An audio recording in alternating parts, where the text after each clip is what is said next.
Hi, Lyssa deHart. I am here today to talk with you about the ICF Core Competencies. I want to really do a series of videos that really explain the container of a coaching conversation, as well as break down each of the competencies throughout a series of videos. I did it a few years ago, and since then I've had more epiphanies and insights as a result of working with the competencies that I want to now update and share with you. So let's get into it. I would like to share with you a number that just blows my mind, which is right now 37% of you have subscribed to this channel, and for that I am grateful. But that also means that 63% of you who are watching this content have not yet subscribed to the channel, and that is a number I would like to change. If you're enjoying this content, the simple, easy thing you can do to help sustain the work that I'm doing is to subscribe to the channel. So I want to thank you in advance, and let's get back to the video. The ICF Core Competencies really provide the structure of what separates coaching from other modalities, whether it's counseling and therapy, consulting, educating, basically all of these other things that are great things that we can do with people, and yet they do not demonstrate coaching. And so what the ICF has done has really created these 8 competencies to provide a framework that supports coaches to basically know what they're doing. What role am I in? And if we're going to maintain the role of coach, these competencies support us in doing so. So let's just begin with the fact that there are 4 domains that the ICF core competencies fall within. And the first domain is the foundation domain. And within this domain, we have 2 of the competencies that we're going to go over. The first one is ethics and demonstrating ethical practice. And the second one is a coaching mindset. These form the foundation of our coaching profession, frankly.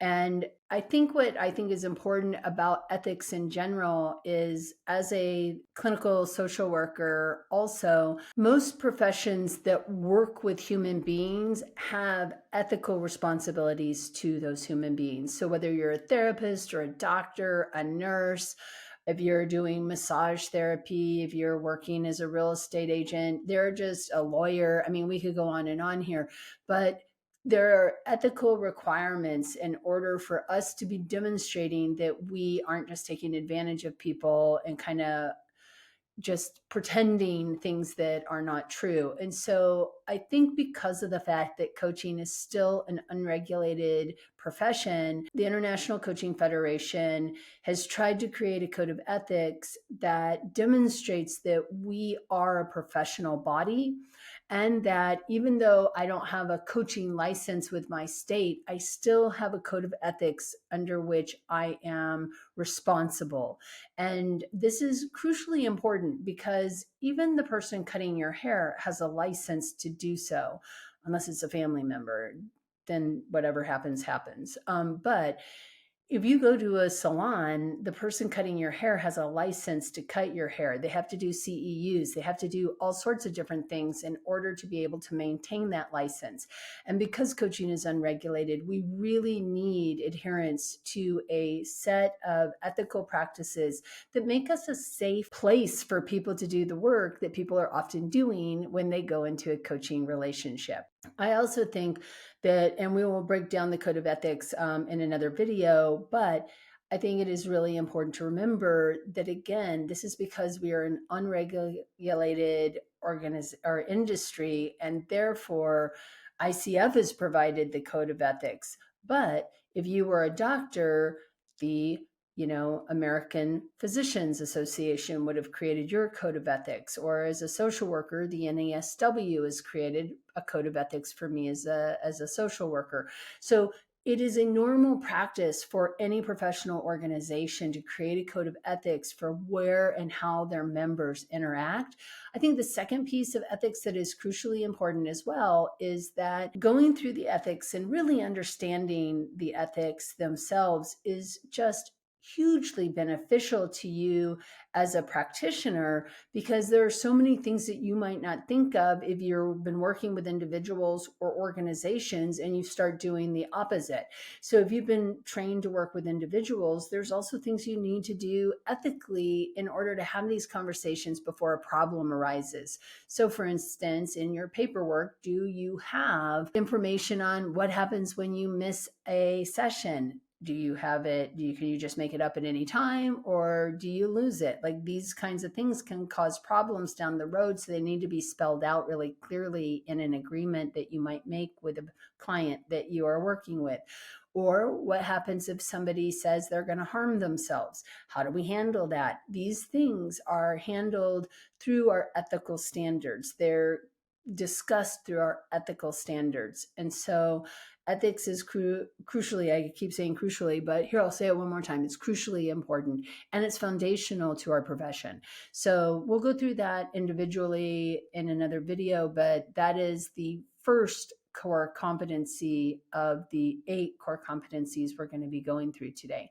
The second core competency is embodies a coaching mindset.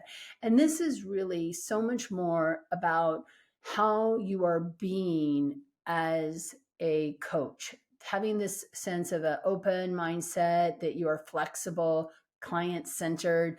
I think that it's also where we acknowledge that the people, the thinkers that we're working with are whole, capable, resourceful, and creative, that the answers actually lie within them. And it is a way that we are interacting with the people that we work with that gives them agency and autonomy. I think that also really shows up in agreement setting, but we're not there yet.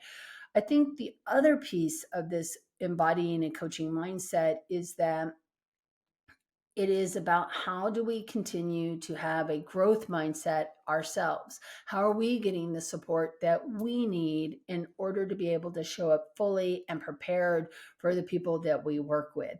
So do you have a coach? Have you been in coaching supervision? Are you continuing to get mentor coaching? I've been getting mentor coaching this year. I've had several MCCs in my mentor coaching programs, because I think people are like, I may have an MCC, but I still need to continue to work on my own coaching so that I continue to develop and grow. And I think that's a big part of a coaching mindset.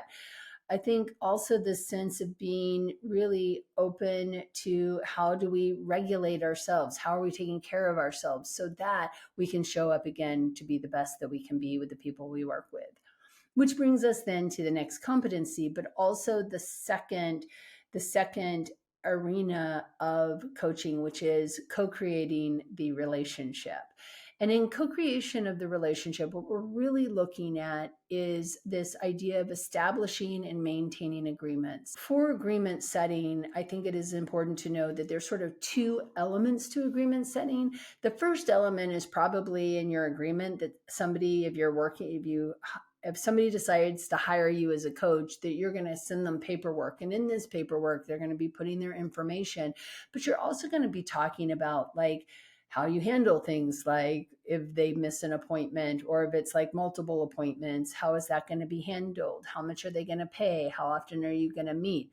Who is their emergency contact in case you need to contact an emergency contact for them? What to do if they threaten to harm themselves or others? Like, what are your limits of confidentiality? Those are the things that we might spell out in the contract of agreement setting that we might do for an overarching coaching relationship. And then there's the agreement setting that is purely about the conversation we're about to have.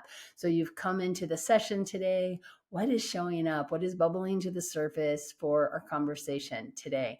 And this is how we create an agreement that is client-led and that we're partnering fully with the person that we're working with. Again, we'll get into that in another video. Excuse the quick interruption, but I wanted to make sure that you knew that you were invited to my monthly Coaches Q&A. It happens every 3rd Monday of the month, and we talk about all things coaching. We talk about coaching demos, we talk about competencies, we talk about what to do with resistant clients, we talk about all sorts of things. Plus, we have an added networking event at the end of it.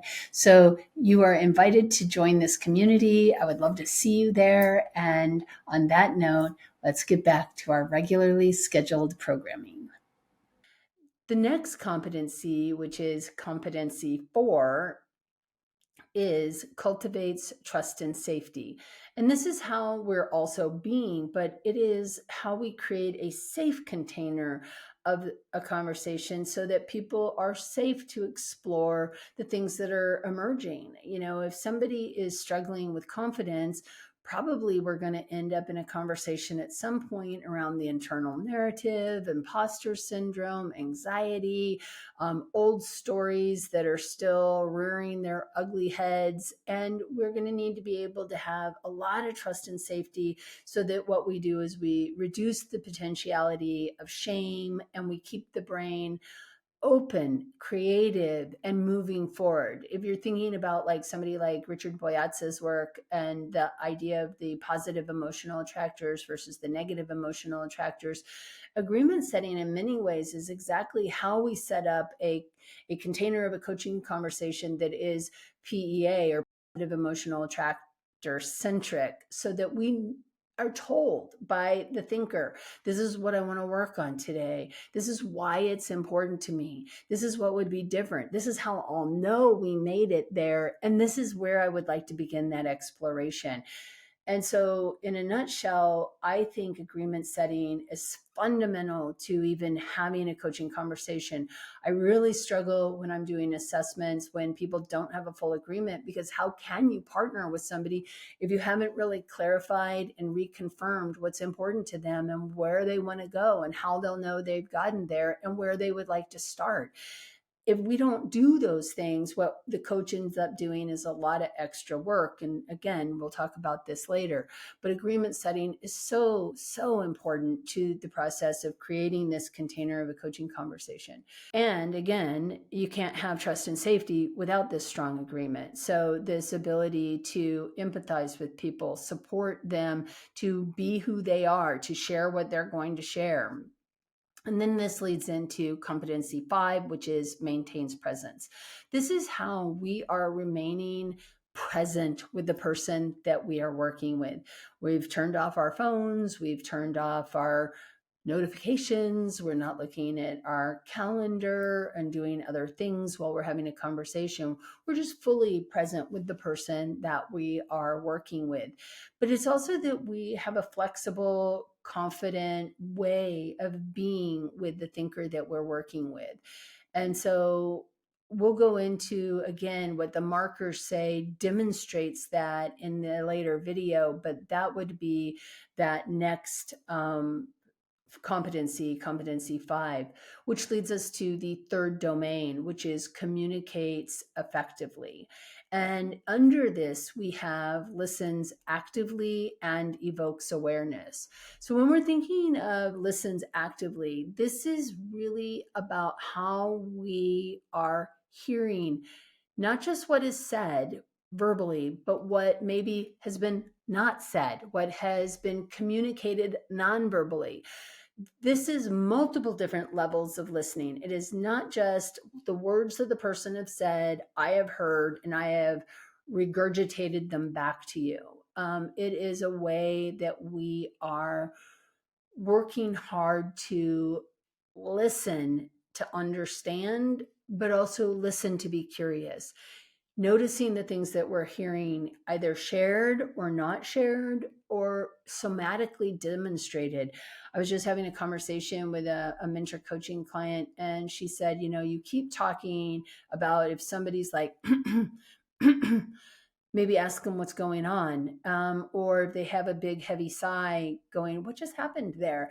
And she said, so I finally decided I was going to do that and just see what happened. And she said, oh my gosh, it just opened up everything, because the client had said a bunch of different things. There had been this big, heavy sigh sort of at the beginning, and then he had shared a bunch of information. And she said, I heard all the things you just shared, and I'm curious, there was a really big, heavy sigh before you even started sharing that. What happened there? And it broke open the entire conversation. So this is the listening actively. It is not about repeating back every single thing we've heard. It is about how we are present, and it fits in. Like if we know where we're going with agreement setting, we're building a safe and trusted environment, and then we're fully present with the person we're working with, we're now listening at multiple different levels. And so that really is a crucial part of communicating effectively, which then leads us into competency 7, which is evokes awareness. And this is where what we want to be doing is evoking within the thinker their own insights and awarenesses. From a locus of control perspective, where we've got the center is us, and then we've got a second circle, which is everything else outside of us. It is the movement of pointing to all of these external things that might be making us nuts and really focusing on what we need to learn about ourselves so that we can be at our best and in control of the one thing we actually have control over, which is what we say, think, and do. So it is the movement that the coach supports the thinker's insight orientation from my boss is like this, my kid is like that, my spouse is like this, my friends are like that, the world is like that, whatever external, to a more internal focus, so that where they have control to actually make change is what we're paying attention to. We do this in multiple different ways, though. It may happen through really giving them space while they're thinking, to not interrupting people. It may show up as like not jumping immediately as soon as they finish answering a question, that we jump in with another question, but maybe we're really leveraging the silence and letting it sit there for a while to see if something else emerges. Metaphors, I think, can be utilized in every competency between agreement setting and facilitating client growth. But this is also where we're really paying attention to the metaphors and where they're assessed when we notice them. And it's also really being curious about who they are being and how they are being in relationship to themselves and to their situation and where they want to go. And then that leads us to the 4th domain, which is cultivating learning and growth. And this leads us to competency 8, which is facilitates client growth. And so if agreement setting is the opening of the container, facilitating client growth is the closing of the container. And again, if you think about it from a neuroscience perspective, this is a structure that supports an individual to prime their brain, with us supporting them to come up with an agreement which is led by them, which means they have autonomy and agency about what is important, about what they will have that is different, what they want to talk about, how they want to talk about it, and where they would like to begin talking about it. Then we go through the other competencies where we're really creating a safe container, we're being fully present, we're listening actively, and we're evoking awareness.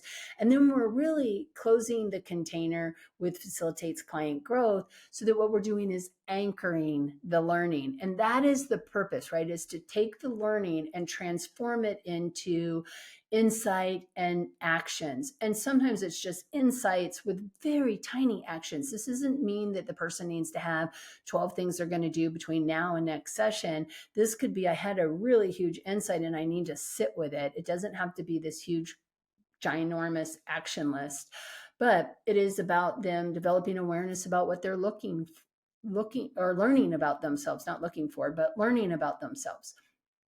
It is about what they've learned about themselves in this situation. Maybe they're learning something about themselves, and maybe it shows up in other patterns and habits of how they show up with other people. It's about how we're celebrating their progress, how they're celebrating their own progress.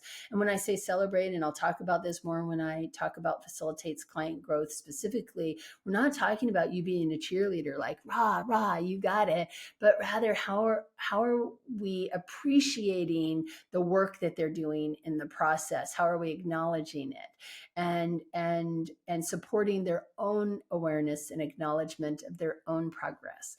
So the series is going to be rolling out over the next few weeks or months. And what we're going to be doing is going through each of these competencies and through the code of ethics so that we can meet them in a whole new way for this, 2025 and beyond. On that note, cheers and happy coaching.